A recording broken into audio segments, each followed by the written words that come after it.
শিৱসাগৰত ৰাষ্ট্ৰীয় পেলু নিৰ্মূলকৰণ দিৱসৰ জিলাভিত্তিক শুভাৰম্ভণি উল্লেখযোগ্য যে শিৱসাগৰ জিলাৰ ডিমৌ খণ্ড প্ৰাথমিক স্বাস্থ্য কেন্দ্ৰৰ প্ৰেক্ষাগৃহত গত 11 ডিচেম্বৰ দিনৰ 10:30 ৰাষ্ট্ৰীয় পেলু নিৰ্মূলকৰণ দিৱসৰ জিলাভিত্তিক উদ্বোধন কৰে ডিমৌ সমজিলাৰ আয়ুক্ত বিনাক্ষী পামেয়ে। জিলা গণমাধ্যম বিশেষজ্ঞ অঞ্জুশ্ৰী ফুকনে জনোৱা অনুসৰি উক্ত উদ্বোধনী সভাত ডিমৌ খণ্ড প্ৰাথমিক স্বাস্থ্য কেন্দ্ৰৰ ভাৰপ্ৰাপ্ত মহকুমা স্বাস্থ্য বিষয়া ডক্টৰ বিজিত বৰা, ডিমৌ আদৰ্শ চিকিৎসালয়ৰ উপ অধীক্ষক ডক্টৰ ৰূপম বৰকাকতি, খণ্ড আঁচনি প্ৰবন্ধক ৰিকি বৰা, ডিমৌ আদৰ্শ চিকিৎসালয়ৰ পৰামৰ্শদাতা দিগন্ত বৰুৱা, খণ্ড সামূহিক সংহতিকাৰক মৃণাল ৰাজবংশী, খণ্ড গাণনিক বিষয়া চন্দ্ৰজিৎ শইকীয়া,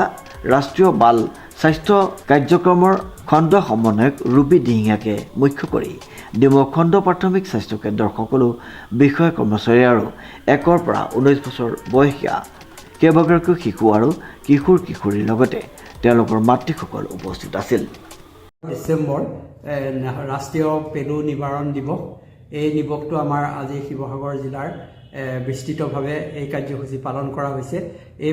এই আমাৰ ডিৱৰ্মিঙৰ যিখিনি টাৰ্গেট আমাৰ স্কুল আৰু অংগনবাদী চেণ্টাৰ আৰু বাকী যিখিনি ল'ৰা ছোৱালীক আমি টাৰ্গেট কৰা হৈছে, এই টোটেল টাৰ্গেটটো হৈছে আমাৰ 1,20,000 গোটেই পপুলেশ্যনক আমি ডিৱৰ্মিং কৰাব লাগে। এইখিনি 1 পৰা 19 বছৰৰ আমাৰ যিখিনি ল'ৰা ছোৱালী আছে সেই ল'ৰা ছোৱালীখিনিকে আমি এলবেণ্ডাজলৰ এটাকৈ টেবলেট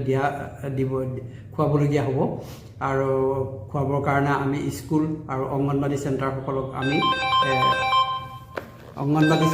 ইনষ্ট্ৰাকশ্যন বা আমি কনভাৰ্জেঞ্চ মিটিং পাতি তেখেতসকলক কোৱা হৈছে। বাকী 1 পৰা 2 যিখিনি 3 বছৰৰ যিখিনি ল'ৰা ছোৱালী থাকিব সেইখিনিক আমাৰ পেৰিফেৰী লেভেলত আশা কৰ্মীসকলে তেওঁলোকৰ ঔষধ সেৱন কৰিব আৰু ইয়াৰ আমি এলবেণ্ডাজৰ জৰিয়তে 2টাকৈ মেইনলি এনিমিয়া ৰক্তহীনতা আৰু নিউট্ৰিচনেল পুষ্টিহীনতাৰ এই 2টা ফালৰ পৰা আমি শিশুসকলক মুক্ত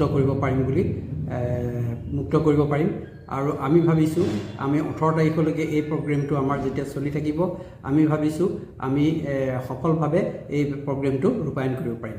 শিৱসাগৰৰ পৰা অমৃত কুমাৰ শৰ্মাৰ এক বিশেষ প্ৰতিবেদন নিউজ নাও।